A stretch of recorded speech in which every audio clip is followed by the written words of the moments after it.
Hey Sean, are you tired of spending an outrageous amount of money on chalk paint just to do a simple nightstand or a dresser? Well, today we're going to make our own chalk paint. It's real simple and really budget friendly. Stick around to find out how.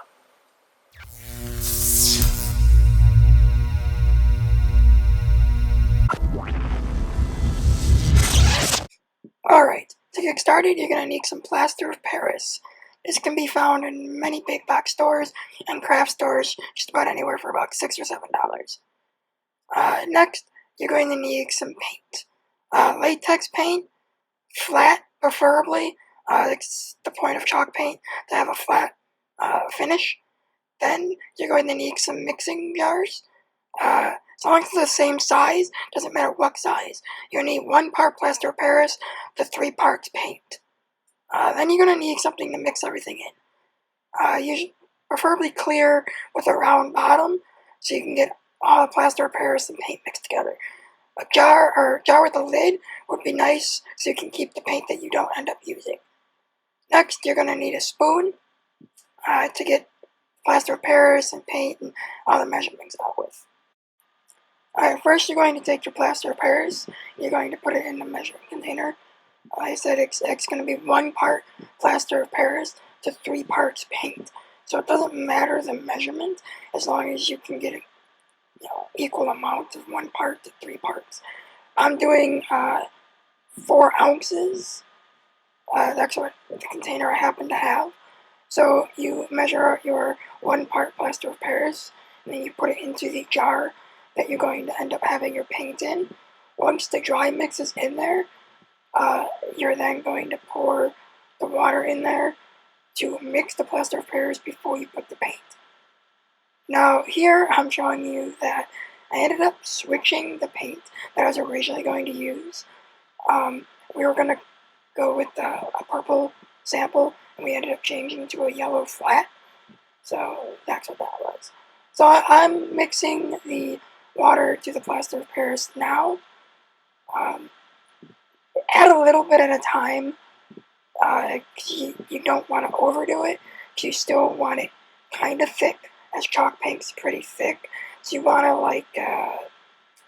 kind of like peanut butter, maybe a little bit thinner. But keep in mind it's going to thin up once you put the paint in there. So here I'm adding the paint.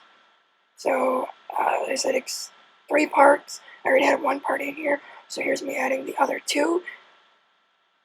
I'm doing it pretty messy, but do it any way you want. That's why I had the lid on there, because once you put the paint with the plaster of Paris, just put the lid on there, and you can just shake it up and mix it up that way. It makes it a lot easier.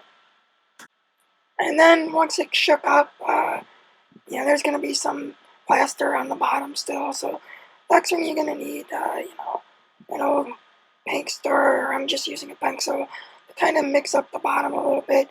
That's why I said a round bottom would be best, because you really scrape everything up. There's no corners to contend with. So once you got that all scraped together, you can go ahead and put the lid back on and just keep shaking and you get it all mixed up, and then you're ready to go.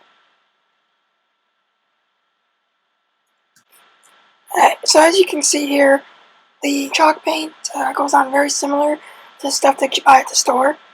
A fraction of the cost. Like I said, that 4-pound jug of plaster of Paris was like $6. And I only used 4 ounces. It depends on how much paint you want to use, but chalk paint goes a long way. This jar would probably last me, maybe a nightstand. I'm not really sure what I'm going to use it for, but I'm sure I'll come up with something and make a video. But not only is it cost effective, but your color options are a lot bigger if you're going to make your own. You can really match your room decor, come up with something really custom. So that's the plus side of making your own. Not only that, you can make as much or as little as you need. So if you're doing, like in my last video, a picture frame, you're not going to need to go out and buy 8 ounces of paint that only took a fraction of that jar. So it definitely helps to be able to make your own. So that's about it. As you can see, it took 2 coats. So how easy was that? If you liked the video, if it was helpful at all, please give me a thumbs up. Don't forget to subscribe down below for weekly videos. Pretty soon I'm going to start doing possibly like a drawing or a coloring video in between these, just to kind of, spruce up the channel a little bit. Leave some comments below, any ideas, be helpful for future videos. Thanks for watching.